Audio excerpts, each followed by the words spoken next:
पैना 4 ते 5 9 मिनट दिते ने सारे 4 ते 5 कहना 9 हो गए हालेलुया। बड़े हृदय की गहराई से आप सब लोगों का हम स्वागत करते हैं उस महान संत साधु सुंदर सिंह के घर में जिसमें आप आज आए हैं। आपने बहुत सारी बातें सुनी, लेकिन मैं कुछ चंद बातें आपसे बताना चाहता हूँ। शुरुआत की बातें कि आपका आज साधु सुंदर सिंह जी के गांव में आना, उनके पैतृक घर में आना, ये साधु सुंदर सिंह जी का घर है। अगर साधु सुंदर सिंह ने ऐसा काम अगर ना किया होता, उस प्रभु की सेवा ना की होती, ऐसा काम ना किया होता, तो आप यहाँ पे ना होते। अगर उसने किया है तो आज हम यहाँ पे हैं। हमारे भारत का एक अब्दुल कलाम जो था, कितने लोग अब्दुल कलाम को जानते हैं? अब्दुल कलाम ने एक साक्षरता मिशन शुरू किया पढ़ाई का, लेकिन पिछले 2 साल लॉकडाउन से पहले जब मैं उसके गांव में गया और उसके गांव में उस जगह को देखा, उसका घर देखा, बड़ा गरीबी वाला घर, और मैंने उसके उस लाइट को देखा जिस खंबे के नीचे बैठ के वो पढ़ते थे, और सामने एक तरफ मस्जिद है, एक साइड में चर्च है, एक साइड में कुछ और भी बना हुआ है। तो अब्दुल कलाम जी वहाँ पे बैठ के पढ़ा करते थे, लेकिन सब धर्म में जाया करते थे। देश का राष्ट्रपति बना, राष्ट्रपति बनने के कारण जब उसकी मौत हुई तो बाहर समुद्र के किनारे बहुत बड़ी उसकी मदार बना और आर्मी को ड्यूटी दे दी। आर्मी वहाँ पे ड्यूटी करती है, और जब आर्मी के लोग, मिलिट्री के लोग ड्यूटी करते हैं, हजारों लोग उसको देखने जाते हैं, उस कब्र को देखने जाते हैं। सिर्फ वहाँ पे क्या है, एक उसकी बड़ी सारी कब्र बना रखी है, कब्र को देखने जाते हैं। हम तो उस जिंदा परमेश्वर की प्रार्थना करते हैं जो हमारे बीच में है। साधु सुंदर सिंह जी ने ऐसे प्रभु को चुना, ऐसे प्रभु को चुना कि जो हर समय वो मैं देखता रहता। साधु सुंदर सिंह जी ने कहा, अपनी 13 किताबें लिखी है, और उसने कहा कि मैं हर रोज यीशु को अपनी नंगी आंखों से देखता रहता है। 3 सितंबर 1899 में, अब याद कर लेना जरा, 3 सितंबर 1899 में साधु सुंदर सिंह जी का जन्म हुआ। साधु सुंदर सिंह जी जब इस गांव में, इस घर में, आपको उस घर में लेके चलेंगे, उनका जन्म स्थान दिखाएंगे, उनका पारिवारिक घर दिखाएंगे, जहाँ प्रभु यीशु मसीह जी ने दर्शन दिए, उस कमरे को दिखाएंगे कि कहाँ बैठ कर उन्होंने प्रार्थना की, और हर एक गुरु को चैलेंज किया कि गुरु नानक है, अगर कोई अल्लाह है, अगर कोई राम है, अगर कोई यीशु है, तो मुझे आज दर्शन दे, नहीं तो सुबह 5:30 बजे ट्रेन आएगी और मैंने उसके नीचे अपनी जान दे लेनी है।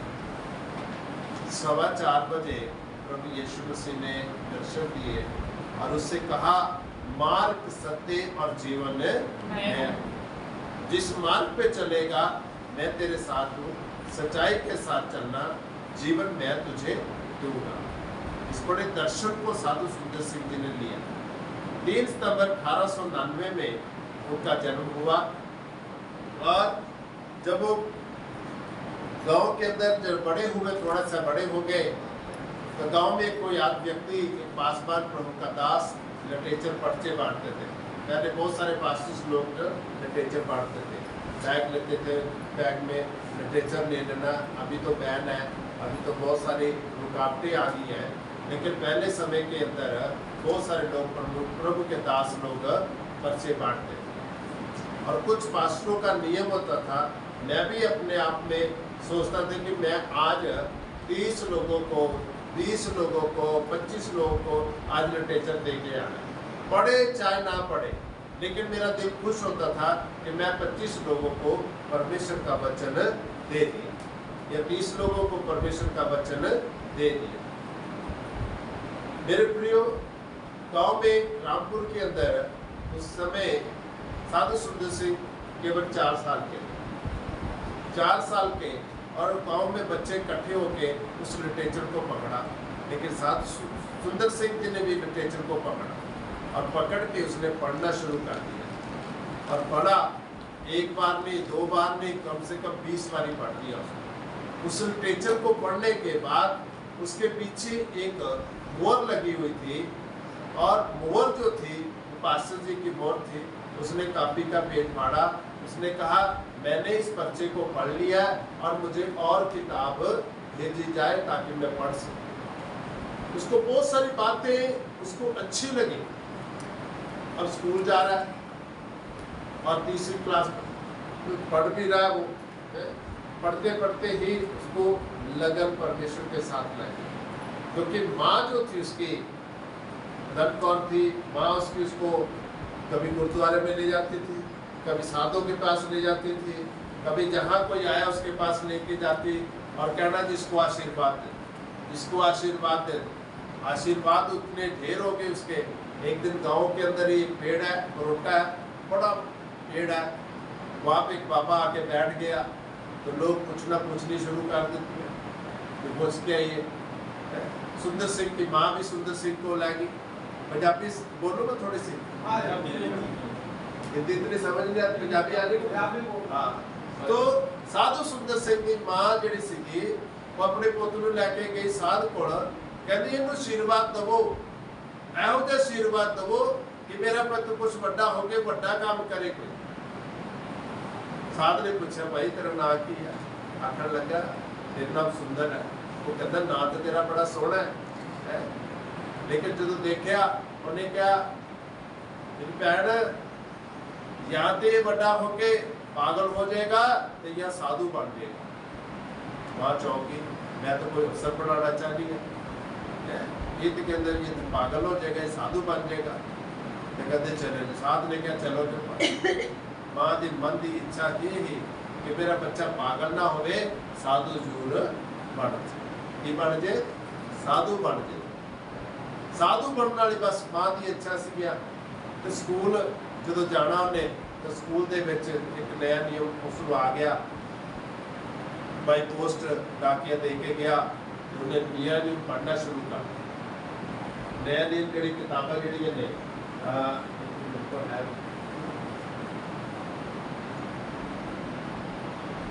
एक नया नियम बस इहो जिहा आ गया।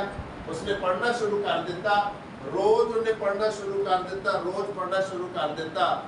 स्कूल के बैग च भी नया नियम हुंदा सीगा। उस बरोटे थले बैठ के उसने नया नियम पढ़ते रहना लगातार। वो तकरीबन 12-13 दिन पढ़ता रहा और मास्टर ने स्कूलों सुनिया कर लिया भी तुहाडा बेटा सुंदर स्कूल च नहीं आ रहा। मैं सोचा बीमार होएगा या किते चले गया होएगा, किसी ब्रॉडचारी से चले गया होएगा। लेकिन बच्चे स्कूल के और लोग कहने लगे मेरा शेर सिंह, प्यो का नाम शेर सिंह सीगा, शेर सिंह तेरा बेटा तो इस बरोटे थले बह के किताब पढ़ता रहता, पता नहीं क्या स्कूल की होएगी, कोई कम की होएगी, लेकिन सानू की पता केड़ी किताब। बाप ने दूसरे दिन स्कूल च जाके मास्टर को कहा मास्टर जी मैं रोज अपना बच्चा स्कूल च छड्ड के जावांगा। लेकिन मास्टर को गुस्सा आया, ने कहती किताबां तो देखो ये पढ़ता ही कोई नहीं, कुछ भी नहीं किया था। जो बैग देखा तो विचों ने एक बाइबल निकली, पवित्र बाइबल है। ये पवित्र बाइबल हर एक चीज़ से नहीं लिखा जाता, गुरु ग्रंथ साहब से नहीं लिखा, रामायण से नहीं लिखा, गीता से नहीं लिखा। एक बाइबल ही है जो लिखा पवित्र बाइबल है। कहते तो पवित्र बाइबल को पढ़ता। सो पवित्र बाइबल जी है वो अंग्रेजा के धर्म की है। मास्टर ने कहा अंग्रेजा धर्म की है, ये साड़ी नहीं है। एक किताब कितों लिया के पढ़ ले तो स्कूल का नहीं पढ़ता तो ये कितों पढ़ लिया। पिताजी ने ली और लिया के उसने घर च लगा दी, लगा के उन्हें कहा इस तो बाद तेन देनी कोई। मन में चैन हो गया, परेशान हो गया। स्कूल जाता सीगा लेकिन मन नहीं लगता सी, पढ़ाई च मन नहीं लगता सी। आके उसने लभना, माँ ने कहना पुੱਤ ਨੂੰ ਤੁਸੀਂ ਦੇ ਦਿਓ पढ़ लवे, ਤੇ ना तो रोटी खाता ना लस्सी पींदा ना कुछ नहीं करता, बस उत्ते थले चढ़ता रहता दबदा रहता। दोनों ने फैसला किया कि चलो 1 घंटे वास्ते रोज बाइबल दे दें, बाइबल 1 घंटे वास्ते दे देनी, तो उन्हें पढ़ना 1 घंटा, तो वापस लै लेनी, फिर पिता ने रख देनी लगा के। जो रख देनी तो बाइबल के अंदर बहुत सारी उसने आशीषा पाइया, बहुत सारी बरकत पाइया, पढ़ के उसने बहुत सारी ब्लैसिंग ली। मेरे प्यारे, उस तो बाद आपने क्या कि बाइबल ही पढ़ता रहता, स्कूल नहीं जाता, स्कूल इतने लागे सीगा, उत्थे बच्चे भी बहुत कुछ बोलन लग पे, बहुत तंग कर लग पे, और मास्टर ने भी कह देना तू नहीं पढ़ सकता। गुस्सा आ गया एक दिन, तो गुस्से च बाइबल ही फाड़ के अग जला दी।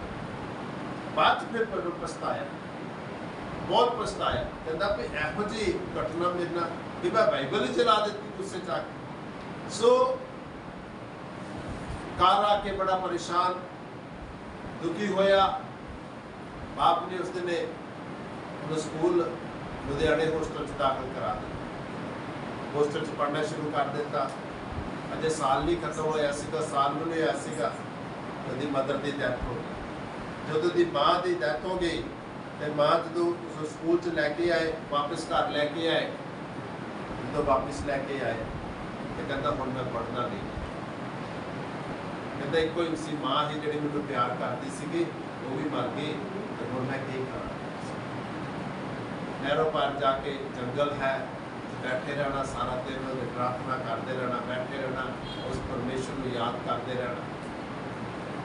शाम को घर आ जाना, घर के कहते भी ना तो तू खेत च काम करवाना, कोई 35-36 किले जमीन से उन्होंने परिवार की कुछ घराने का मांगट परिवार के विचों सीगा। साधु सुंदर सिंह को मांगट परिवार चो ही, मांगट परिवार साढ़े लागे शागे 12 पिंड ने, और सारे चे घराने दे ने अमीर लोग ने सारे, उन्होंने साधु सुंदर सिंह कहते ना तो खेत च काम कराना, ना कोई डंगरां दा काम कराना, ना कोई भी काम नहीं करांदा, इस करके तेनों घरों कढ़ देना। बाप ने एक दिन पहले शाम को सौदा लैन भेजा, जा सौदा लैके आ, पैसे फड़। गया एक माई उत्थे कंब रही सी ठंड के नाल, उन्होंने पैसे नाल उन्हें कंबल लिया, कंबल लैके उस माई को दे के आ गए। बाप ने पूछा, शेर सिंह जी ने पूछा भी सौदा कित्थे आ? कहता सौदा तो मैं लिया नहीं गा, उत्थे एक माई कंबदी पई सी ठंड के नाल, मैं उन्होंने जाके कंबल दे आया। कहता मैं तो बड़ी मदद की, कई बार यही मदद की है, लेकिन तू एक ही करके आ गया। बाप को बहुत गुस्सा चढ़ गया। जो गुस्सा चढ़ गया तो बाप ने, भरा ने, बड़े ने, जाई ने फैसला किया कि इन्हों घरों कढ़ देना। रात को शाम को कह दिता, रात को पूरी रात बैठ के साधु सुंदर सिंह जी प्रार्थना करते रहे और प्रभु जी कहते रहे कि अगर कोई गुरु है तो मैंने दर्शन देवे, नहीं तो सवेरे मैं 5 बजे अपनी जान गड्डी थले दे दे। 4:15 बजे प्रभु यीशु ने दर्शन दिते, और जो दर्शन दिते वो दर्शन लैके प्रकाश लैके थले आके पिताजी उठाया, पिताजी उठो, मैनू प्रभु जी ने दर्शन दे दिते ने। पिताजी ने कहा जा सो जा, इसे साथ ने ठीक ही किया सीगा, वो पागल हो जाएगा, मुझे तो लगता पागल हो जाएगा, पागल हो गया, ये तेन दर्शन देते। फिर पिताजी सोचन लगे भी हो भी सकता है कि ये लगन, इसका ध्यान ना मन परमेश्वर के नाल जुड़िया होया, हो सकता परमेश्वर ने दर्शन दे देते। पिताजी बेचैन हो गए। पिताजी ने अपने परिवार को उठाया, कहते जल्दी करो, इन सवेरे खाने च जहर दवो, इनू घरों कढ़ दो। एक गल पिंड के लोगों च जावे, इस तो पहला लोग मैनू कहन, हर बंदा नूं टोक के कहता ही, शेर सिंह तेरा मुंडा तो अंग्रेजों के धर्म मत चले गया, तेरा मुंडा तो ईसाई बन गया, तेरा मुंडा तो किहड़ी लैन च तुरिया था है, तुसीं झटपट हो के खेत दे अपने गुरुद्वारे जाण वाले, तुसीं किहड़े पासे तुरे। सो उस परिवार ने मिल के सवेरे खाने 7 बजे जहर दे के उसको कढ़ दिता। और खाना खा के कहते भी अज तो बापू घर नहीं आना, वापस घरों निकल जा। जो घरों कढ़ दिता, बाहर गया, ट्यूबल उन्होंने ट्यूबल से जाके उल्टियाँ की, जहर निकल गया, प्रार्थना कर लग्या। शाम को होश आई, कहता पिता ने तो घरों कढ़ दिता, हुण मैं घर नहीं जा सकता, घर नहीं जा सकता। ट्रेन स्टेशन लागे सीगा, राहे वाला स्टेशन तो गड्डी फड़ी तो रोपड़ चला गया। रोपड़ जाके पास्टर को जिहदी कोई मोहर सीगी, जिहदी बाइबल उत्ते मोहर लगी सी, उहदे कोल चला गया। कहता मेरे पिता ने मैनूं घरों कढ दिता है तो मैं हुण इत्थे तुहाडे कोल आ गया वा। तो मैनूं डॉक्टर पास्टर ने कहा ठीक है रह साडे कोल। रखिया पास्टर ने इलाज भी किया। फिर जो तंदुरुस्त हो गया और चर्च दे विच सोना, चर्च दे सेवा करना, पास्टर दे घर सेवा करना, पास्टर दे नाल रह के सेवा करनी। और जदों इतवार हुंदा सीगा ते लोकां दे जोड़े जोड़ साफ करने, जोड़े लगाने उन्हें बाहर जोड़े की सेवा करता रहा। और इस प्रकार 2 साल करता रहा। 2 साल बाद प्रभु ने कहने लगा प्रभु मुझे दर्शन दो कि मैं तैयार हो गया, मैं कितने सेवा करेंगे। प्रभु यीशु ने उसमें आख्या तू तिब्बत चले जा, तिब्बत जाके सेवा कर। तिब्बत बड़ी ऊंची पहाड़ ते बर्फ दे विच है। जदों ते प्रभु ने कहा सवेरे पास्टर जी आखन लगा पास्टर जी तिब्बत किहड़ी जगह? वो कहता मैं आप नहीं कदी गया है, उत्ते पहाड़ के उत्ते बर्फ के विच तिब्बत है, इन्नी उच्ची जाना, उत्थे दे लोग भी अलग ने, साडे वर्गे लोग भी कोई नहीं गए। लेकिन कहता मैनूं प्रभु ने कहा मैं तिब्बत जाना। उन्हें कहा 2 दिन का समय दे। 2 दिन चो वास्ते साधु वाला गाउन सवाया, उसने झोला दिता, उसको एक बाइबल एक कंबल, और उन्हें कहा कि जो कुछ चाहिए तो दस, और प्रार्थना करके मसा करके साधु सुंदर सिंह जो तो तोड़े। जो तो तोड़िया तोड़न तो बाद साधु सुंदर सिंह पैदल गया। कोई मोटरसाइकिल नहीं सी, कोई कार नहीं सी, कोई गड्डी नहीं सी। उस जमाने के लोग जिहदे को पोता भी होता है ना वो भी अमीर होंदा सी, पोते भी चढ़िया रहिंदा है, कोई रेड़े ते चढ़िया रहिंदा हैगा। इदां लोग यात्रा करते सी, कोई टांगे ते तुरिया रहिंदा सी। पहले जमाने च टांगे बड़े होंदे सी हैं ते वो पैदल। साधु सुंदर सिंह तो जेब च पैसे कोई नहीं है, किराया कितों देगा? पैदल ही उसने सेवा की। और पैदल चल के उतो शिमले के लागे सपाटू च गया। उत्थे कोई घर नहीं होता, कोई रहन नहीं गा, कोई स्थान नहीं गा, कितने रहो। पहली बारी घर चो निकलिया तो उस टाइम किसी ने पूछन लगा, उन्होंने कहा सामने कोड़ियां का आश्रम है, उत्थे चले जा।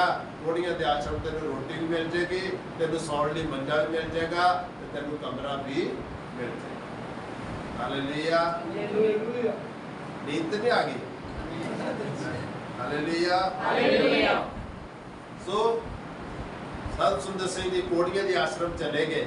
उत्थे जाके उन्होंने कहा भी मैं साधु हाँ और मैं तिब्बत जाना है, रात हो गई है तो मैं रुकना चाहना। उन्होंने कहा ठीक है, कमरा दे दिता, मंजा दे दिता, रोटी दे दी, आराम किया साधु सुंदर सिंह जी ने। और अच्छी तरह आराम करके शेर उठे तिब्बत अल चलना शुरू कर दिया। और रस्ते तो जा रहे हैं, उन्होंने पूछा भी साधु जी किधर जा रहे हो? वो कहता उत्ते पहाड़ी से तिब्बत पहाड़ी से जाना। वो कहता तुम इदा तो चढ़ नहीं सकते है, इधर तो तुम गिर जाओगे है, तुम हाथ से एक डंडा लै लो, एक लाठी लै लो, ताकि तुम लाठी के नाल तुरे जाओ, लाठी तुहाडा सहारा बन जाए। उसने कहा ठीक है। उस आदमी को कट्टन वाला टोका जहा सीगा, और बड़ी अच्छी लाठी कट के दे दी अखरोट की। और अखरोट की लाठी को फड़िया, उसने अखरोट की लाठी को लैके चढ़ना साधु सुंदर सिंह ने शुरू कर दिया। वो लाठी जड़ी सी उन्होंने 40 साल अपने हाथ च रखी। जिते जिते जाते थे, जिस देश जिस कंट्री जाते थे, जिते भी जाते वो लाठी को अपने नाल रखते थे। जो देश का अंदोलन हो रहा सीगा ते महात्मा गांधी ने कहा भी आप कमेटी बनाइए। कमेटी दे विच बाबा अम्बेडकर, टैगोर, महात्मा गांधी, साधु सुंदर सिंह सारे एक टेंट च बैठे थे और एक टेंट च रहंदे सीगे। और एक टेंट के अंदर रह के साधु सुंदर सिंह की आदत सी सवेरे 3 बजे उठ के उन्होंने बाइबल पढ़नी थी, प्रार्थना। महात्मा गांधी जी कहन लगे एक दिन वैसे इन्नी लेट सौने इन्नी लेट असीं अपने देश की सलाह करने ते देश को आज़ाद करने की गल्लां करने लेकिन तू इन्ने जल्दी उठ के की पढ़ता रहना तो की प्रार्थना करता रहना? वो कहता जी मैं प्रार्थना करना और बाइबल पढ़ना है। मैं की करना? प्रार्थना करना और बाइबल पढ़ना। कहता ये बाइबल की है? महात्मा गांधी कहने कि बाइबल की है? कहता ये बाइबल जिहड़ी है ना वो बाइबल है जिहड़ी देश तो सानू आज़ाद कराएगी ते जित दिलाएगी। महात्मा गांधी कहता इहो जी किहड़ी चीज़ कहता जी बाइबल है और प्रार्थना है, बाइबल और प्रार्थना है। आखण लगे तू साडे नाल चल देश को आज़ाद कराने लई तुर। वो कहता तुसीं देश को आज़ाद कराओ है, तुसीं अपना अंदोलन चलाओ तो अपने देश को आज़ाद कराओ। मैं जो काम करना है मैं रूहां को आज़ाद कराना। मैं की कराना? रूहां को आज़ाद कराना है। महात्मा गांधी जी ने कहा ये बाइबल तुसीं लवो, इसनूं पढ़ना शुरू कर दो और प्रार्थना करनी शुरू कर दो। ये तुहाडी मदद करेगी, ये परमेश्वर तुहाडे नाल रहेगा, ये तुहानूं भारत दे विच जित दिलावेगा। तुसीं अपनी कोशिश नाल नहीं जित सकते, लेकिन इनू नाल लैके चलो। और पहला यूना पहली ऐच की लिखे है, आदि च वचन सी, वचन परमेश्वर नाल सी, वचन ही परमेश्वर, वचन ही परमेश्वर। कहता है परमेश्वर तुहाडे नाल चलेगा, यही तुहानूं जित दिलावेगा। महात्मा गांधी ने बरनाला चमरत कौर है, अज भी बुजुर्ग हो गई है, काफ़ी उम्र की जिंदा है, उसको सैकटरी बना लिया। उसने कहा कि मेरे लिए बाइबल पढ़, मेरे नाल प्रार्थना कर। और उसने अमृत कौर ने सैकटरी बन के उसकी सेवा की है। सो साधु सुंदर सिंह जी ने अपनी अखी अंबेडकर को देखा, टैगोर को देखा, महात्मा गांधी को देखा, उन्होंने नाल तिब्बत के सेवा शुरू की। तिब्बत के लोगों जो प्रार्थना शुरू कर दी, बीमार चंगे होने शुरू कर दिते, हज़ारों की तादाद में लोग जुड़ने शुरू हुए। साधु सुंदर सिंह ने कहा कि मैं ज़्यादा पढ़ाई नहीं की और ज़्यादा पढ़ाई ना करके मैं कमज़ोर हाँ। साधु सुंदर सिंह जी पाकिस्तान लायनपुर चले गए, पढ़न वास्ते चले गए। उत्थे भी कोड़ियां का आश्रम सीगा और कोड़ियां का उत्थे स्कूल भी सी। साधु सुंदर सिंह ने घर तो किसी ने तो रखना नहीं गा, स्कूल ने किसी ने रखना नहीं गा, तुसीं उत्थे ही आश्रम चल जाओ, उत्थे पढ़ाई कर लेना। साधु सुंदर सिंह अपनी पढ़ाई भी करते थे, नाल सेवा भी करते थे। साधु वाले कपड़े सीगे, उहदे च पढ़ना, उहदे च सेवा करनी, उहदे च रहना। गंदा होना तो उन्होंने ला के धो लेना, तो सुका के उन्होंने पा लेना। इको ही उन्हें लिबास रखा था सीगा। करतार सिंह नाम एक व्यक्ति, बड़ा करोड़ापति खरबापति बंदा उस लायलपुर के अंदर सीगा, लेकिन वो घर च औलाद कोई नहीं सी, बच्चा कोई नहीं सी। किसी ने दस पाई कि भाई कोड़ियां वाले आश्रम के लायलपुर के एक ऐसा साधु आया, वो प्रार्थना करता है, वह परमेश्वर प्रार्थना सुनता है तो काम पूरा हो जाता है। करतार सिंह जी आश्रम च पहुंचे, साधु सुंदर सिंह जी दर्शन किए। दर्शन करने तो बाद उन्होंने कहा चलो मेरे घर चलो, तुसी मेरे घर चलो, मेरे घर कोई बच्चा नहीं है, करोड़ा रुपये खरबा रुपये की मेरी जायदाद आ, लेकिन मेरी जायदाद का वारस कोई नहीं है। साधु सुंदर कहा ठीक है, अपनी गवाही देने लगा। कहता अज तो 2 साल पहले असी अमृतसर गुरुद्वारे गए थे, इसे करके गए थे साढ़े घर औलाद आ जाए, लेकिन बाबे ने अरदास की, सब कुछ किया। कहता मेरे हाथ च औलाद देना नहीं है, नीली छतरी वाले के हाथ च औलाद देना है, नीली छतरी वाले के हाथ च औलाद देने का काम है। करतार सिंह ने क्या है, उन्हें कहा जी अमृतसर गुरुद्वारे के उत्ते मैं छतरी चढ़ाता सोने की, उन्हें कहा बड़ी इच्छा चढ़ा दो। करतार सिंह ने सोने की छतरी चढ़ा दी अमृतसर गुरुद्वारे के उत्ते।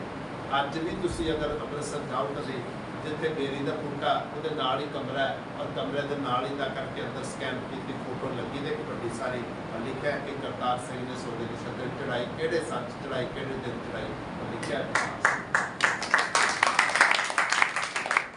साधु सुंदर सिंह जी ने उस परिवार च आके प्रार्थना करने तो पहले कुछ वचन किए। कहते भी मेरा प्रभु तां सुनेगा जे तुसी मंदिर जाना, गुरुद्वारे जाना, मत्था टेकना, धूप बत्ती करना, प्रसाद खाना छड्डोगे। थोड़ा विश्वास फिर नहीं बढ़ेगा। तुसी कहोगे प्रसाद ने काम किया, मंदिर ने काम किया, गुरुद्वारे ने काम किया। कहता मेरे प्रभु का चमत्कार देखना, प्रार्थना मैं करनी है, और मेरा एक वायदा करो कि बेटा प्रभु ने तुहानूं देना है, वो प्रभु की सेवा च देना। ਉਹਨੇ ਕਿਹਾ 7 वचन, जे प्रभु सानू बेटा देगा तो असीं प्रभु की सेवा च दे देना। प्रभु के दास ने उत्ते प्रार्थना की। साधु सुंदर सिंह ने करतार सिंह परिवार के जो प्रार्थना की उस भैन ने, और 1 महीने बाद ही प्रभु ने आशीष देती उस भैन को। और जो 9 महीने पूरे हुए तो उस दिन 2 बेटे हुए। कितने बेटे हुए?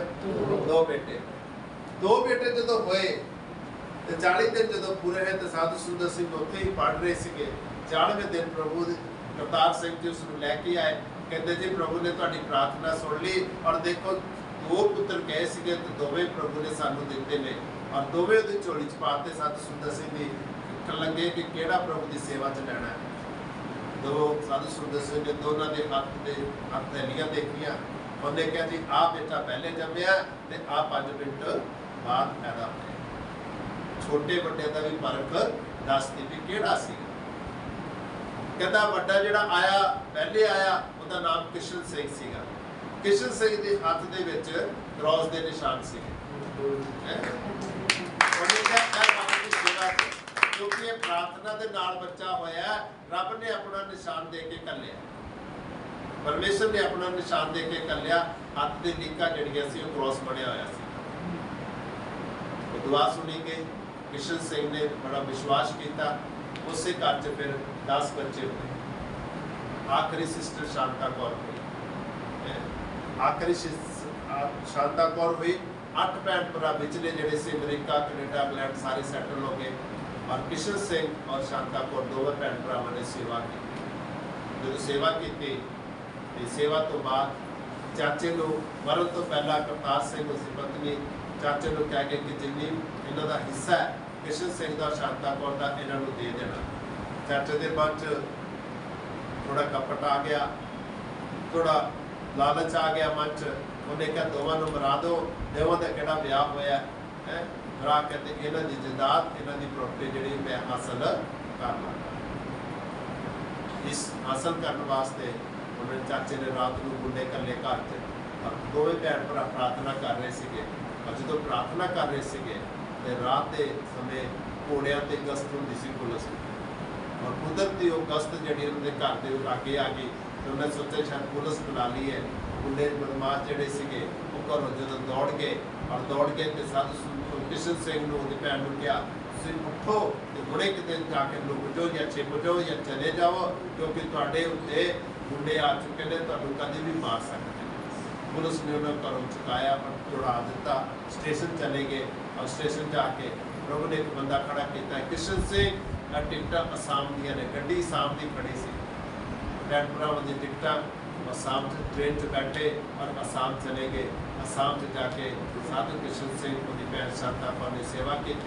उन्होंने जंगल से चीज़ा खादियाँ, फल खाते, पत्ते खाते, जो मिला वो खाते रहे, पेट भरते रहे और प्रभु की सेवा करते रहे।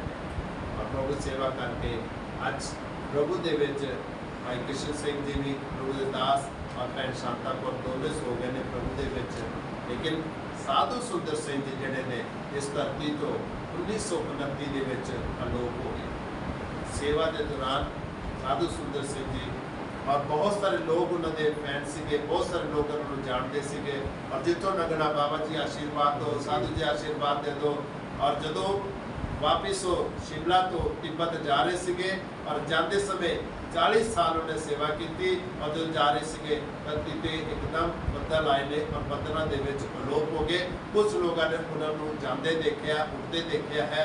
और जो देखा है तो उस समय ना कोई वकील से ना कोई जज सीगा, पटियाला च राजा बैठता सीगा, राजा फैसला करता सीगा। 1929 के विच बहुत सारी टीम्स, बहुत सारे लोग साधु सुंदर सिंह को जंगल च हर जगह लभण आते थे। जो नहीं मिलया तो राजा ने भी अपने CID वाले बंदे घल्ले कि जाओ जाके लभ के आओ, मेरे को गलत फैसला ना हो जाए। 1933 तक लोग लभते रहे। 1933 के विच जाके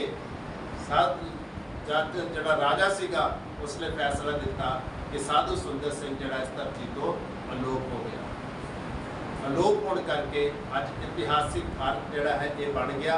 लोग इस घर को देखने आते हैं। अगर वो कितने मरता या उनकी कोई कबर बनती तो लोग कबर ते चले जाते हैं। क्यों? एक कारण क्योंकि यीशु साधु सुंदर सिंह ने यीशु मसीह की सेवा की और यूहन्ना 14 की लिखा, मैं जाता मैं घर तैयार करांगा जो मैं तुहानूं लैके जावांगा।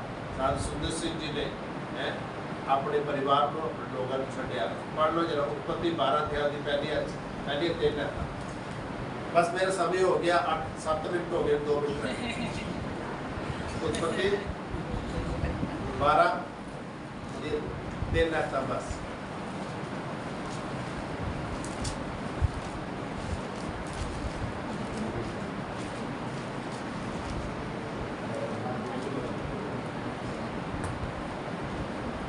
तद यहोवा ने अब्राहम नूं आख्या, तू अपने देश तो और अपने सड़कों तो और अपने पिता के घर तो उस देश नूं जो तैनूं विखावांगा निकल तुर, अते मैं तैनूं एक वड्डी कौम बनावांगा, अते मैं तैनूं आशीष देवांगा और मैं तेरा नाम वड्डा करांगा और तू बरकत का कारण हो। जो तैनूं आशीष दिंदे हन मैं उन्हें आशीष देवांगा, जो तैनूं तुस जाणदा है मैं उन्हें शराब देंगा अते तेरे कारण सृष्टि के सारे घराने मुबारक होणगे। हालेलुया। अब्राहम नूं परमेश्वर ने क्या अपने घर नूं, अपने पितरां नूं, अपने लोगां नूं, अपने घराने लोगां नूं छड्ड के तू निकल जा, तू चले जा, जिथे मैं तैनूं खड़ांगा उत्थे तैनूं मैं वड्डी जाति दे लोग दवांगा, बनावांगा, मैं आशीष दवांगा। साधु सुंदर सिंह जी ने इसे करके यीशु मसीह ने परमेश्वर ने उसको घरों लैके चला गया, लेकिन उसने अपने घर को त्याग्या, अपने परिवार को त्याग्या, अपनी जमीन के हिस्से को त्याग्या, उसने अपनी जुत्ती को त्याग्या, नंगी पैर सेवा की, उसने कपड़े को भी त्याग्या, उसने खाने को भी त्याग्या, रोटी का लालच नहीं किया, उसका घर नहीं सी कोई। बंदा अज की है सवेरे जाता शाम तक घर आता तो कहता रोटी दे दो, भी रोटी के बिना गुजारा नहीं है। साधु सुंदर सिंह जी तो घर ही नहीं सी, कितों रोटी खानी, ना उन्हें शादी की किसी घर आके कह सके तो रोटी नहीं बनाई। साधु सुंदर सिंह ने बहुत बड़ा त्याग किया, बहुत बड़ा अब्राहम पर का त्याग किया। उसने घर अपने पितर अपने लोगों को छड़ के एक बड़ी जाति का वो नाम कहलाएगा। आज पूरी दुनिया के साधु सुंदर सिंह जी को जानते हैं, आज पूरी दुनिया को नाम जानते हैं। अगर आस्ट्रेलिया के मेलबोर्न चले जाओ, 3 स्टैचू उत्थे लगे ने और 3 स्टैचू किहड़े लाए जिन्होंने रोमन कैथोलिक चर्च के विच ना अपने पोप का लाया, ना अपने किसी होर का लाया, उन्होंने यशाया नबी का लाया, एक उन्होंने संत पौलुस का लाया, तीसरा साधु सुंदर सिंह का लगाया। इन्होंने ऐसी बाइबल दियां गल्लां लिख के इतिहास को बनाया है कि अज उसका इतिहास असीं याद करते हैं, अज उन्हें गवाइयां को याद करते हैं, किते कामां को असीं याद करते हैं कि की काम करके गए ने। अज तां ही इन्ना कुछ असीं बोल रहे हैं। मैडम बहुत कुछ दस के गए, लेकिन चंद गल्लां मैं तुहाडे नाल शुरू इस करके शेयर कीतियां ने कि साधु सुंदर सिंह जी ने जट परिवार चों, मंगट परिवार चों पैसे का लालच नहीं किया, धन का लालच नहीं किया, बहुत कुछ उससे त्याग दिता। लेकिन बाणी च की लिखिया है, उन्हें कित्थे धन कमाया? स्वर्ग दे विच कमाया। उन्हें अपना धन कित्थे कमाया? स्वर्ग दे विच कमाया। लिखा जीवन की पुस्तक च नाम लिखा नहीं गया होगा। अगर इस बाइबल च उसका नाम नहीं लिखा गया, मेरे प्रियो, स्वर्ग के विच उसका नाम लिखा गया है, क्योंकि उसने वो काम करके दिखाया जिहड़ा स्वर्ग च नाम कमाया उसने। अज असीं वचन दे राही साधु सुंदर सिंह के जीवन के राही बहुत गल्लां सीखने, बहुत कुछ इतिहास सीखने। सो इन्हां चंद गल्लां दे नाल तुहानूं दसना चाहना, हर साल 3 सितंबर को 9वें महीने 3 तारीख को साधु सुंदर सिंह जी का जन्मदिन असीं मनाते हैं। इस साल 135वां जन्मदिन उन्होंने है। सो सारे तुसीं उहदे जन्मदिन ते आना, सारे ने साधु सुंदर सिंह के जन्मदिन ते आना। छोटा केक नहीं आता, बड़ा बड़ा केक आता है, बड़ा सारे भाई का केक भी खाना भी, और बहुत सारे प्रभु के दास लोग जगह जगह तो आते हैं, साधु सुंदर सिंह के जीवनी के उत्ते बोलते हैं, उन्होंने इतिहास से बोलते हैं। उन्होंने उत्ते गल्लां करते हैं और बहुत सारे लोग प्रभु का आशीष भी पाते हैं। सो मैं बहुत ही धन्यवादी हाँ पास्टर प्रभु सिंह जी का, पास्टर दर्शन सिंह जी का और पास्टर जी का कि प्रभु लैके आए ने और अज तुम जोड़े हो, लेकिन मैं जानना कि आने वाले समय तुम ये भी डबल हो गए ज़्यादा हो गया। कितने लोग सी लुधियाने की मीटिंग देवली मीटिंग कितने लोग सी एक रिवाइवल आ गया, नई बेदारी आ गई सब। इस तरह तुम अगर जगह जगह जाते रहोगे, कुछ कुछ सुनते रहोगे तो बेदारी आती रहेगी, तो रिवाइवल आता रहेगा। सो प्रभु का आशीष करते कितने लोग जोड़े ने अज अपना खाना लैके आए, भूख कितना लगी सारे लगी